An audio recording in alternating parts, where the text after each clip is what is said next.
Your name? Peter Jam. Peter Jam. Yeah, Jam is Jambazian, you know, the Armenian name. Yeah, Really? I shortened it because I tour so much in the States and in Europe.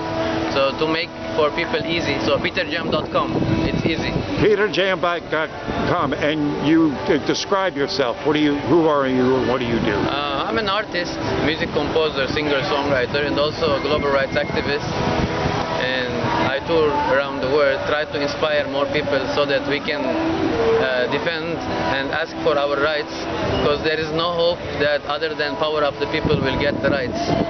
Well, this is one of them. I'm glad you stopped by and saw my work. You're touring. You say you're touring the United States right now. Yeah. It's called Universal Peace Tour. And on Twitter there is a hashtag also Universal Peace Tour. So it has been over 40 countries that I sing and I do motivational speech, and I try to get my message through lots of people that are kind of, they still put their hopes on politicians, and in my personal opinion, I try to give them some kind of effect that other than our power as power of people, we don't have any other hopes that we can put on the water, and we can see that it's not gonna sink, you know. So somehow that's the core of my message, and my song says, if you want, you will get. Said keep the faith, but faith alone doesn't do anything. There will be act with will. Actions are louder than words. When there's a will, there's a way. So faith is something very beautiful, but without actions, you know, it's gonna be in the air. So when I come to people, start talking, and I say that I don't want to talk much. I want to see an example what I'm doing or what I come through. That my grandpa is a survivor of the Armenian genocide, the first genocide of last century that America didn't recognize yet. Right. And with all my respect, the president here, before becoming a president, he was making a big campaign that he's going to be the first black president and also first president to recognize the Armenian genocide. After 1 week, he went to Turkey after electing and getting all the Armenian votes. And they asked him, he said, just before 1 week, you promised the Armenians to recognize the Armenian genocide. You promised the world as human rights to recognize a human rights that we have in our history, a big error we have in our history as human history. He says that's between countries. I'm not fond of, you know. That's a simple politician. I don't blame him, you know. Before, whoever was before him, you know, wasn't different. So yeah, well, stand in line. You're not the only one he stabbed in the back. Exactly. Yeah, exactly. And continuing the next generation after my grandpa, my father was a survivor of the Israeli conflict because he was born in Jerusalem in 1946 in Palestine before the state of Israel, you know. Right. So 1948, suddenly there was a state of Israel, and my father, as the Armenian neighborhood was very little over there. You know, we were Christians and we are the first Christian nation, blah, blah. The fight was between the Jews and Arabs and Muslims, you know. We didn't have anything to do, but if you are in the middle of the war, you know, you're gonna be in it too. So that's why my father also was a survivor, and they ran out to Beirut back then in the 50s. And I was born in the early 80s in the Lebanese civil war, the worst civil war ever. Jesus. Yeah, and I remember when I was 1 year old when we had the Israeli occupation. The tanks were next to our house, you know, and we can't even go out of the house because we will get shot, even if I was 1 year old, you know. So then we had other occupations, a Syrian occupation and other conflicts, you know, and that was 3 generations from my grandfather, Armenian genocide, my father, Israeli conflict, and me as Lebanese civil war.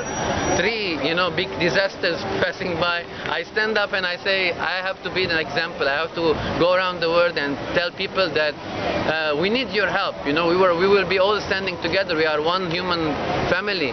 Whatever you are seeing in the media, 99.99% they are like Hollywood movies. So they are all next to each other, word World War II, whoever won, they are ruling the world. I got a certificate from United Nations as ambassador for peace. I had a speech last month in United Nations. Also, I respect whatever they are doing, but the Security Council is 5 countries that they are ruling the world. So it's pretty funny that people they don't know, you know. Yeah. So I support whoever inside the UN or outside of the UN they try to bring something good, you know. But in the end, anything gets politicized. It will be directly connected with money and greed. So as the Armenian genocide, America doesn't have any business. If it has any business, it will be recognized very fast, you know. Or any other countries. I'm not gonna blame all the United States, as 48 states recognized till now. 48 states. And we know the partnership of Turkey and America in the Middle East, which is something very important for the previous wars and upcoming wars. So I guess the human rights of recognizing the Armenian genocide will be some kind of obstacle between, you know, the 53 American air forces, military bases inside Turkey. I go to Turkey also, I speak also Turkish. And centennial of Armenian genocide, I was in Turkey. I had a speech over there and I said that 600 years, me as Armenian and you as a Turk, we live together, but they put in us the hatred to hate each other, and then to come as a story that we hate each other. But in reality, we have very deep common things. Anatolian culture, 600 years, you know. Let's put our hands together as one people, Kurds, Armenians, Turks, you know, and ask the government to recognize. And to recognize is very important, not to give any kind of green cards for upcoming genocides, you know, that might happen. We work for it not to happen, but we dedicate our lives not to happen any kind of violence or genocides. But whatever we see, you know, and I give in my speeches very little simple examples. I think you've just pretty much given a great speech right here. Yeah, thank you. Thanks. So is this your first time in New Orleans? Yes. Yesterday Right. night we arrived, and today it's like kind of very new for me. Oh, very Yeah. good. Yeah. Wonderful. I've been over 15 states, but never been in New Orleans. And you're going to be here how long? Till tomorrow night. Oh, that ain't enough. Yeah. Well, pleasure to be. What do you think of my work? It's amazing. It's great. I mean, it's kind of a wink to the American or any kind of tourist here to know that there is, other than whatever people the media is marketing them to be known, out of this media box there is something which is happening. The world is not only red and blue, you know, there is lots of other colors. If we want to see, if we want, the song called If You Want, my peace song, If You Want. Nothing is by force, you know, if you want. You want to play a bar or two? Yeah, maybe I can play. If not, then we know where to get your Peter Jam. Yeah. It's a pleasure to meet you, my man. Also, I have my website. People can check out my website, peterjam.com. Thank you, Peter.